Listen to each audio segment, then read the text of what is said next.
नमस्कार छात्र मित्रों। श्री स्वामीनारायण गुरुकुल चित्तल ई क्लास में आपका हार्दिक स्वागत है। आज हम कक्षा 12 आर्ट्स विषय हिंदी इकाई 6 घर भाग 1 के बारे में अभ्यास करेंगे। साहित्य प्रकार निबंध। लेखक का नाम है भोला भाई पटेल। तो दोस्तों, पहले हम लेखक के बारे में अभ्यास करेंगे। यह है डॉक्टर भोला भाई पटेल। डॉक्टर भोलाभाई पटेल गुजराती भाषा के साहित्यकार हैं। उनका जन्म मेहसाणा गुजरात निकट सोजा गांव में हुआ था। बनारस यूनिवर्सिटी से हिंदी, संस्कृत और प्राचीन भारतीय संस्कृत के विषय में बीए की उपाधि प्राप्त की थी। गुजरात यूनिवर्सिटी में हिंदी विभाग में प्रोफेसर थे। डॉक्टर भोलाभाई पटेल की प्रमुख रचना में अधुना, विदिशा, कांचनजंगा, अज्ञे का एक अध्ययन आदि है। उनको अनेक पुरस्कारों से सम्मानित किया गया है। गुजराती साहित्य सभा की ओर से रणजीत राम सुवर्णचंद्र, हिंदी साहित्य सेवी सम्मान का श्री स्वामी सच्चिदानंद सम्मान, भारत सरकार ने पद्मश्री से सम्मानित किया है। तो अब हम लेखक का निबंध घर के बारे में अभ्यास करेंगे। तो पहले हम उसके प्रस्तावना के बारे में अभ्यास करते हैं। लेखक, उनके सभी भाई, सभी के परिवार और उनकी माँ शहर में रहने लगे थे। गांव में लेखक का पुश्तैनी घर था, जिसे उनके दिवंगत पिता तथा माँ ने बड़े परिश्रम से बनाया था। वह बहुत समय से बंद पड़ा था और जर्जर होता जा रहा था। गांव के अधिकांश लोगों ने शहर में स्थायी हो जाने पर अपने अपने घर बेच दिए थे। अब उनमें नए लोग आ गए थे जिनसे लेखक का कोई संबंध नहीं था। उस घर का खरीदार भी अच्छा मिल रहा था, इसीलिए लेखक ने अपनी बूढ़ी माँ की अनुमति से गांव के घर को बेच देने का निश्चय किया। लेकिन लेखक की माँ पुरानी घटनाओं को याद करके रोने लगती है। अंत में घर न बेचने का निर्णय लेते हैं। घर केवल 4 दीवार और छप्पर वाला ही नहीं, लेकिन भावनाओं का प्रतीक होता है। तो चलिए दोस्तों, हम निबंध के बारे में अभ्यास करते हैं। हम गुजराती में भी बात करेंगे। લેખકે જે આપણે પાઠ આપેલો છે જેનું નામ છે ઘર, એ ઘર શેનું પ્રતીક છે? તો પ્રસ્તાવનામાં આપણે જોયું કે એ ઘર છે એ પ્રેમનું પ્રતીક પણ જોવા મળે છે, કેમ કે ઘરના સભ્યો એક સાથે રહેતા હોય છે અને નાનેથી મોટા થયા હોય છે. હવે લેખક આ ઘરની અંદર જે પોતાના ગામડામાં ઘર જોવા મળે છે એ ઘરની અંદર એ મોટા થયા છે, પણ સંજોગો વસાત લેખકનો પરિવાર આજે શહેરમાં રહેતો હોય છે અને પોતાના ગામડામાં જે પોતાનું ઘર જોવા મળે છે, અંતે લેખક પોતાનો પરિવાર એ નક્કી કરે છે કે હવે ગામડે તો કાંઈ જવાનું હોતું નથી, તો ગામડામાં જે આપણું ઘર જોવા મળે છે એ આપણે વેચી દઈએ અને ખરીદવાળો પણ છે એ સારો મળ્યો છે. તો લેખક છે એ પોતાની માને પણ વાત કરે છે. શરૂઆતમાં પોતાની મા છે એ કહે છે કે હા, તમે ગામડાનું ઘર વેચી શકો છો, પણ અંતે એવું જોવા મળે છે કે પોતાની મા છે એ પોતાના ગામડાના ઘરને યાદ કરીને એ રોતી હોય છે અને લેખક નક્કી કરે છે કે ના, હવે ગામડાનું જે ઘર છે એ મારે વેચવું નથી. તો ચાલો મિત્રો આપણે વાતો કરીએ. गांव से शहर में स्थायी होने के बाद लगभग बंद रहने वाले अपने छोटे से गांव के पुश्तैनी घर को बेच देने का विचार आया. लेखक ने विचार आवे छे કે પોતાનું જે ગામનું મકાન છે, પોતાના ગામનું જે ઘર છે એ અત્યારે બંધ હાલતમાં છે, કેમ કે ગામડામાં કોઈ જતું નથી, કેમ કે શહેરની અંદર એ પોતાની નોકરિયાત હોય, પોતાની નોકરી હોય છે, કોઈ ધંધો હોય છે, એમાં પોતે વ્યસ્ત હોય છે, એટલે ગામડામાં કાંઈ જવાનું હોતું નથી. તો ગામડામાં જે બંધ પોતાનું ઘર જોવા મળે છે એ આપણે વેચી દઈએ. હવે અહીં એક શબ્દ આપેલો છે પુશ્તૈની. હવે પુશ્તૈની એટલે શું? તો કે બાપ દાદાનું જે ઘર હોય એને શું કહેવાય છે? તો પુશ્તૈની કહેવાય છે. હિન્દીમાં આપણે જોઈએ તો કઈ પીઢીઓ સે ચલા આયા, એને શું કહેવાય છે? તો પુશ્તૈની કહેવાય છે. તો આ રીતે લેખક એ નક્કી કરે છે કે ગામડાનું જે ઘર છે આપણે વેચી દઈએ. जिस मोहल्ले में हमारा घर है वहाँ के पुराने पड़ोसी तो अब शहर में रहने लगे थे. હવે ગામડાનું જે મકાન છે અને ત્યાંના જે જૂના પાડોશી હતા એ પણ આજે શહેરમાં રહેવા ચાલ્યા ગયા છે. આજે ગામડામાં કોઈ એ જોવા મળતા નથી અને જે અત્યારે ગામડામાં આવી ગયા છે એ બધા લેખક માટે નવા છે. अधिकतर लोगों ने तो अपने पुराने घर बेच भी दिए थे. અને હવે લેખકના જે પાડોશી હતા જે ગામડામાં એનું ઘર જોવા મળતું હતું એ ઘણા ખરા પાડોશીએ તો પોતાનું ઘર છે વેચીને એ પોતે શહેરમાં રહેવા ચાલ્યા ગયા હતા. इसीलिए शादी मृत्यु जैसे अवसर पर किसी सामाजिक रिवाज के लिए या लंबी छुट्टियों में गांव के इस घर में रहने जाते तो बड़ा बेढंग लगता. સ્વાભાવિક છે કે આપણા ગામડાની અંદર એ અત્યારે જોવા મળે છે કે શહેરના લોકોનું ઘર હોય છે. હવે શહેરી લોકો શું કરતા હોય છે તો કે વેકેશન હોય, કોઈ પ્રસંગ હોય તો એવા સમય ગામડામાં આવતા હોય છે. બાકી ગામડામાં આવતા નથી, કેમ કે ગામડાની અંદર તેઓને રહેવું ગમતું નથી. કોઈ લગ્ન હોય, મૃત્યુ હોય, આવા પ્રસંગો હોય તો જ એ ગામડામાં આવતા હોય છે. અને મોટાભાગે અત્યારે જોવા મળે છે કે ગામડાના જે ઘર છે એ અત્યારે બંધ હાલતમાં છે. હવે આવા લોકો જે છે એ આવા પ્રસંગોપાત છે એ ગામડામાં આવતા હોય છે. અને હવે ગામડાનું જે ઘર હોય છે એ કેવા પ્રકારનું હોય છે તો આપણે જોઈ શકીએ છીએ, કેમ કે આપણે ગામડામાંથી આવીએ છીએ. નઈ પડોશી આ ગયે હે ઓર ઉનસે અભી નાતા હી નહીં બંધ પાયા હે. તો લેખક કહે છે કે અત્યારે ગામડાની અંદર છે એ નવા નવા પાડોશી એ જોવા મળે છે કે જૂના પાડોશી જે હોય છે એ બધા શહેરમાં રહેવા ચાલ્યા ગયા હોય છે અને આજે એના જે મકાનો હોય છે એમાં અત્યારે નવા પાડોશી જોવા મળે છે કે લેખક સાથેનો કોઈ સંબંધ અત્યારે જોવા મળતો નથી. વે હમે ભી આગંતુક હી માનતે થે. આગંતુક એટલે શું તો કે આવનારા બીજા મહેમાનો, આવનારા યાત્રિકો, એને શું કહેવાય છે? આગંતુક કહેવાય છે. હવે એ લોકો શું માને છે લેખકને તો કે આ કોઈ બહારનો વ્યક્તિ હશે એમ. इसीलिए उस घर को रखने का कोई आकर्षण नहीं था.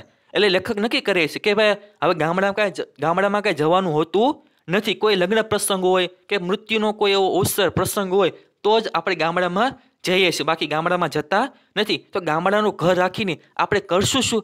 એટલે લેખક એનો પરિવાર નક્કી કરે છે કે ગામડાનું જે ઘર છે એ આપણે વેચી દઈએ એમ. બંધ रहने के कारण पुराना घर और जर्जरित होता जा रहा था. હવે સ્વાભાવિક છે કે લાંબો સમય થઈ ગયો હોય અને ઘર પણ કાચું હોય તો સ્વાભાવિક છે એ ધીમે ધીમે પડું થતું હોય છે. આવી રીતે જર્જરિત હાલતમાં એ લેખકનું ઘર જોવા મળે છે. ચોમાસે में अधिक बरसात पड़ने पर टीन के छप्पर से भी पानी अंदर आता था जिससे घर की एक मुख्य दीवार में दरार पड़ गई थी. આજે એવું પણ જોવા મળે છે કે કાચી દિવાલો હોય તો વરસાદના કારણે એ કાચી દિવાલો પડી જતી હોય છે અને અંદર પાણી આવતું હોય છે. તો લેખકનું જે ઘર છે એ આવી હાલતનું છે, કાચું ઘર જોવા મળે છે અને ઉપલા ભાગમાંથી પાણી છે એ નીચે આવતું હોય છે અને જે મુખ્ય દિવાલ હોય છે એ એમાં ખાડો પડી ગયો હોય એવું જોવા મળે છે.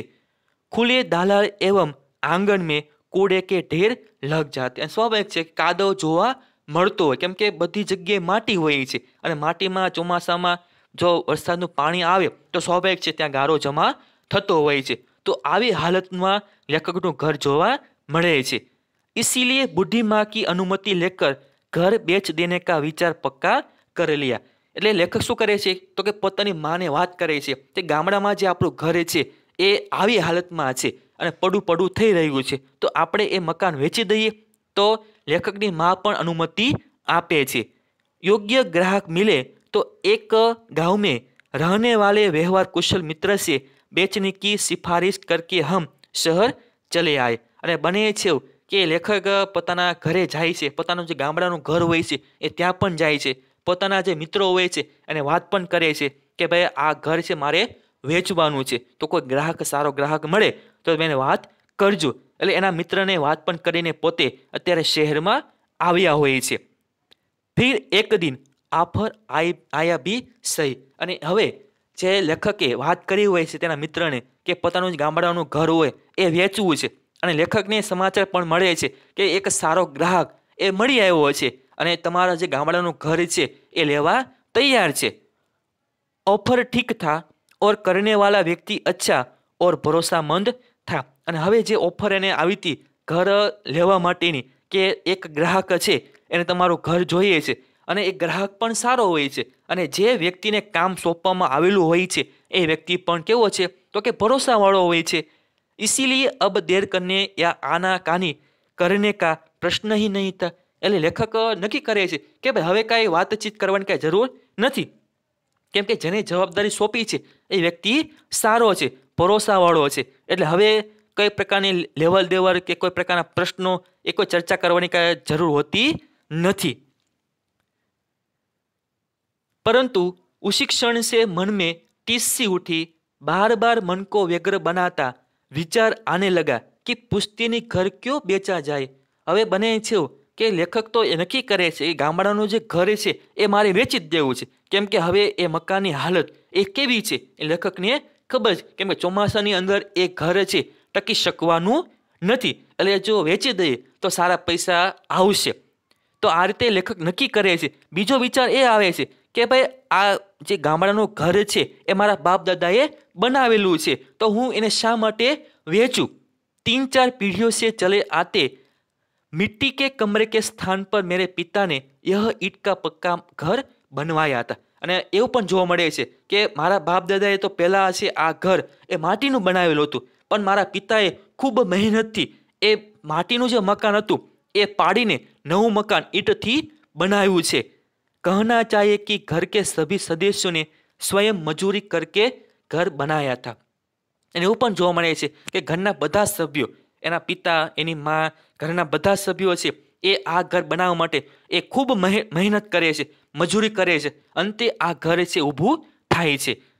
પિતાજી इसके लिए अपनी बैलगाड़ी में ईंटें लाए थे। હવે લેખક જે છે એ પોતાનું ભૂતકાળ યાદ કરે છે કે ઘર બનાવવા માટે છે એના પિતાએ કેટલી મહેનત કરી હોય છે અને ઈંટ જે છે એ બેલગાડીમાં લાવ્યા હોય છે।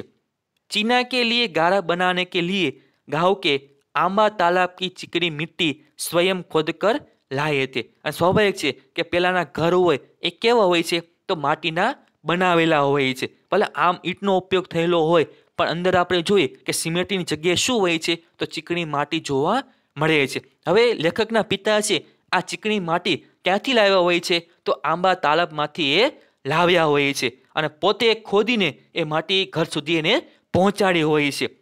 मेरी माँ ने शहतीर तक गारे के तसले चढ़ाए थे। અને સ્વાભાવિક છે કે પોતાના પિતા છે એ પોતા આ ઘર બનાવતા હોય તો આ ગારો જે છે એ બનાવનાર કોણ છે તો લેખકની माँ છે। फिर शहर में अपने लड़कों के जब नए मकान बनने लगे तब उनके मकान वेतनभोगी सुपरवाइजरों की देखरेख में मजदूरों द्वारा बनते देखकर मन में थोड़ा खुश होते हुए माँ पिताजी अनेक बार गांव के घर को कैसे स्वयं मेहनत करके बनाया था उसकी बात करते हुए भावुक हो जाते थे। आज આપણે જોઈએ છે કે શહેરની અંદર આપણે જે મકાન અત્યારે બનાવીએ છીએ એ મોટા ભાગે કોઈ સુપરવાઇઝર હોય, કોઈ એન્જિનિયર હોય તો એને આપણે કામ સોંપતા હોઈએ છીએ અને આપણે એની દેખરેખ રાખતા નથી। હવે લેખકના જે મા બાપ છે એ ગામડામાં કઈ રીતે એને આ ઘર ઊભું કર્યું હતું એના વિશે લેખકને વાતો કરતા હોય છે અને એની આંખમાં ક્યારેક આંસુ પણ આવી જતા હોય, કેમ કે અત્યારે લેખકનું જે શહેરનું મકાન જોવા મળે છે એ કઈ રીતે બન્યું હતું તો કે એની જવાબદારી એ એન્જિનિયર સાથે હતી। એન્જિનિયરને એ કામ સોંપ્યું હતું અને એન્જિનિયર છે એ રીતે ઘર એને બનાવ્યું હતું। આજે પણ આપણે જોઈએ છીએ કે આપણે જાતે ઘર કે મકાન બનાવતા નથી, પણ કોઈ એન્જિનિયર હોય, સુપરવાઇઝર હોય તો એને આપણે કામ સોંપીએ છીએ અને એ ઘર બનાવીને આપણને આપી દે છે। તો આ રીતે લેખકના મા બાપ છે એ ઘર બનાવવા માટે કેટલી એને મહેનત કરી હોય છે એ લેખકને વાતો કરે છે। इसी घर में ही हम सभी भाई बंधुओं का जन्म हुआ था। तो लेखक આ રીતે પણ વાત કરે છે કે જે મારા મા બાપે આ ઘર ઊભું કર્યું હતું તો એમાં અમારો જન્મ થયેલો હતો। इतना ही नहीं, इसी कमरे में हमारे दाम्पत्य जीवन का आरंभ हुआ और उसी कमरे में हमारे संतानों का जन्म भी हुआ। અને એ પણ વાત કરે છે કે આ ઘરની અંદર એ મારા લગ્ન થયા હતા અને આ ઘરની અંદર અમારા સંતાનોના જન્મ પણ થયા હતા। जीवन में जो अनेक अच्छे बुरे प्रसंग आए यह घर उनका साक्षी है। घણા બધા પ્રસંગો આ ઘરની અંદર ઉજવવામાં આવે છે। પછી સારા પ્રસંગો હોય કે માઠા પ્રસંગો હોય, કોઈ પણ પ્રસંગ હોય તો આ ઘરની અંદર છે એ પ્રમાણે ઉજવવામાં આવ્યા હોય છે। આ ઘર છે એનો સાક્ષી છે। घर के आंगन में कैसे खेलते थे, एक दिन उस आंगन को पार कर कंधे पर थैला लटकाकर गांव की पाठशाला में पढ़ने गए थे।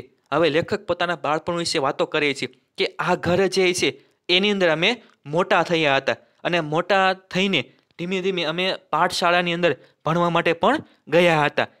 એક દિન ઉસી આંગણ કો પાર કર દૂર પરગાંવ પઢને ગયે। સ્વાભાવિક છે કે ગામડામાં 1 થી 7 ધોરણ સુધીનો અભ્યાસ હોય તો 8મું ધોરણ કરવું હોય તો બાજુના શહેરમાં જવું પડે। તો લેખક એ પણ વાત કરે છે કે અમારા ગામની અંદર ફક્ત 1 થી 7 ધોરણ એ ત્યાં સુધીનો અભ્યાસ હતો અને 8મું ધોરણ કરવા માટે જ અમારે પરગામ અથવા તો બાજુના શહેરમાં એ જવું પડતું। તો આ રીતે પણ અમે બાજુના શહેરમાં ભણવા માટે જતા। એક દિન ઉસી આંગણ કો પાર કર શહેર में जाकर बसे અને હવે ભણી લીધા પછી નોકરી મેળવ્યા પછી અમે શહેરમાં રહેવા માટે પણ ગયા હતા। इसी घर के आंगण में हमारी बहनों और भाइयों के विवाह मंडप बंधे थे। तो आ रीते लेखक पण વાત કરે છે કે અમારા આ ઘરના આંગણમાં અમારા બહેનો ભાઈઓના લગ્ન પણ થયા હતા। यही बिरादरी वालों के साथ झगड़े और स्नेह मिलन भी हुए थे। स्वाभाविक છે કે ભાઈ પાડોશી સાથે છે કંઈક કોઈ ઝઘડો થતો હોય છે, કંઈક એવા કારણો બન્યા હોય તો ઝઘડો પણ એ થતો હોય છે। તો આ ઘર એનું સાક્ષી છે। यही पड़ोसियों के साथ ऊंची आवाज में बोला चाली और झाड़ों में अलाव के पास बैठकर मधुर विश्राम कथाएं हुई थी। અને આજ એ ઘરની એ લેખક સાક્ષી પૂરે છે કે આ ઘરમાં અમે રહેતા હોય છે તો ક્યારેક ક્યારેક પાડોશી સાથે પણ છે એ અમુક રીતે એ ઝઘડો પણ થયો હોય છે અને આ ઘરમાં રહીને અમે કેટલીક કથાઓ પણ સાંભળી હોય છે। इसी आंगन में हमारे परिवार के कुछ सदस्य भैंस, पड़िया, બેલ, બછડે બાંધ જાતે थे। કેમ કે લેખક છે એ ઢોર રાખતા હોય છે તો ઘરના આંગણમાં પણ છે એ ઢોર બાંધેલા જોવા મળે છે। એમાં આપણે વાત કરીએ તો ભેંસ છે, બકરી છે, એને બાંધેલા પણ જોવા મળે છે। હવે આ પાઠ છે એ અધૂરો છે। પાઠ ભાગ 2 ની અંદર આપણે પાઠ પૂર્ણ કરીશું। Thank you.